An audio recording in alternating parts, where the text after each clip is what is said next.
Welcome to Verity Tales, where we explore the rich and diverse histories of countries around the world. Today, we're diving into the fascinating history of South Korea, a land with a story that stretches back thousands of years.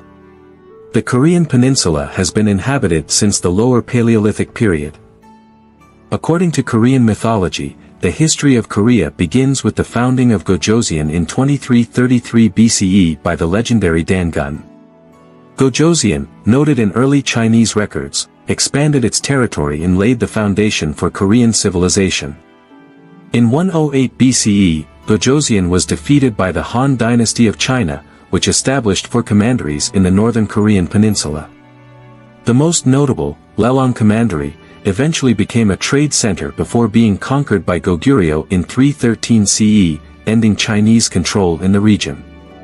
Around 300 BCE, significant migrations saw Proto-Koreans moving from southern Siberia or Manchuria into the Korean peninsula, influencing its cultural and demographic landscape. The Yayoi people also migrated to the Japanese islands during this time, intermingling with the indigenous Jaman inhabitants. During the Proto-Three Kingdoms period, the Korean peninsula and southern Manchuria were home to states like Baekje, Okjeo, Dongye, and Samhan. From these emerged the three kingdoms of Korea, Goguryeo, Baekje, and Silla. Goguryeo, the largest and most powerful, was highly militaristic. Under Gwanggaeto the Great and his son Jangsu, Goguryeo reached its golden age, briefly unifying the peninsula and dominating the region. Its military prowess was legendary, especially during the Goguryeo-Sui War. Baekje, known for its maritime capabilities, spread Buddhism and facilitated cultural exchanges with Japan. Despite its early strength, Baekje eventually declined after defeats by Goguryeo. Silla, initially the weakest, formed strategic alliances with more powerful kingdoms and Tang China. This diplomacy enabled Silla to unify the Korean peninsula by 676, leading to the northern and southern states period. During this time, Baekje controlled the northern parts of the former Goguryeo territory, while later Silla governed most of the peninsula. Baekje, founded by a Goguryeo general, was a prosperous state controlling much of Manchuria and parts of the Russian Far East. Later Silla experienced a golden age of art and culture, with its capital Gyeongju ranking as one of the largest cities in the world at the time. Silla also dominated East Asian seas and facilitated trade. However, Silla weakened due to internal strife and the resurgence of Baekje and Goguryeo, leading to the later Three Kingdoms period in the late 9th century. Buddhism flourished during this time, with Korean Buddhists like Wonchuk, Wonhyo, Yusang, Muzang, and Kim Gyogak gaining significant recognition in China. In 936, Wang Jian united the later Three Kingdoms, founding Goryeo, which succeeded Goguryeo. Baekje had fallen to the Khitan Empire in 926, and its last crown prince joined Goryeo, unifying the successor nations of Goguryeo. Goryeo, known for cultural achievements like the metal movable type printing press, experienced a golden age after defeating the Khitan Empire. The Tripitaka Koreana was completed, advancing education and knowledge.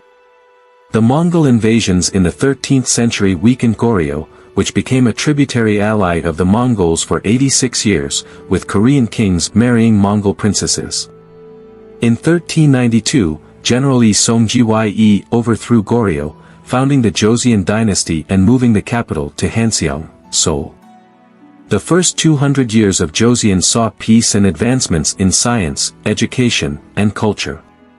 King Sejong the Great created Hangul, the Korean alphabet. From 1592 to 1598, Japan invaded Korea but was repelled by the Joseon navy led by Admiral Yi Sun-sin and Ming dynasty troops. In the 17th century, the Manchus invaded, leading Joseon to align with the Qing dynasty, ushering in 200 years of peace. The 19th century brought economic difficulties and uprisings. Joseon's isolationism ended with the Joseon-United States Treaty of 1882, opening its borders. In the late 19th century, Japan emerged as a regional power. King Gojong declared the Korean Empire in 1897, but Japan made Korea a protectorate in 1905 and annexed it in 1910. This led to forced assimilation in the March 1 movement in 1919, sparking resistance and the formation of the Provisional Government of the Republic of Korea. Towards the end of World War II, the U.S. proposed dividing Korea at the 38th parallel, leading to separate governments in the North and South in 1948. Syngman Rhee became South Korea's leader, while Kim Il-sung led North Korea. In June 1950, North Korea invaded South Korea, sparking the Korean War. The UN intervened, and after 3 years of conflict, an armistice was signed in 1953, splitting the peninsula along the demilitarized zone. The Korean War resulted in approximately 3 million deaths and extensive destruction. In 1960, Syngman Rhee resigned after a student uprising, followed by a coup led by General Park Chung-hee in 1961. Under Park's rule, South Korea experienced rapid economic growth but faced political repression. Park's assassination in 1979 led to another coup and nationwide protests for democracy, culminating in the June 29 declaration in 1987. South Korea transitioned to democracy with the election of Kim Dae-jung in 1997. He navigated the Asian financial crisis and initiated the Sunshine Policy towards North Korea, earning the Nobel Peace Prize. In the 21st century, South Korea continued its political and economic evolution, co-hosting the 2002 FIFA World Cup and making strides in North Korea relations. Challenges persisted, including the impeachment of President Park Geun-hye in 2017. Moon Jae-in's presidency focused on improving relations with North Korea and successfully hosting the 2018 Winter Olympics. From ancient kingdoms and cultural achievements to modern challenges and resilience, the history of South Korea is a testament to its enduring spirit. Don't forget to like, share, and subscribe for more fascinating tales from history. If you enjoyed this video and want to dive deeper into the fascinating history of South Korea, grab a copy of our detailed book version, link in the description. Packed with rich insights and captivating stories, it's a must-read for history enthusiasts.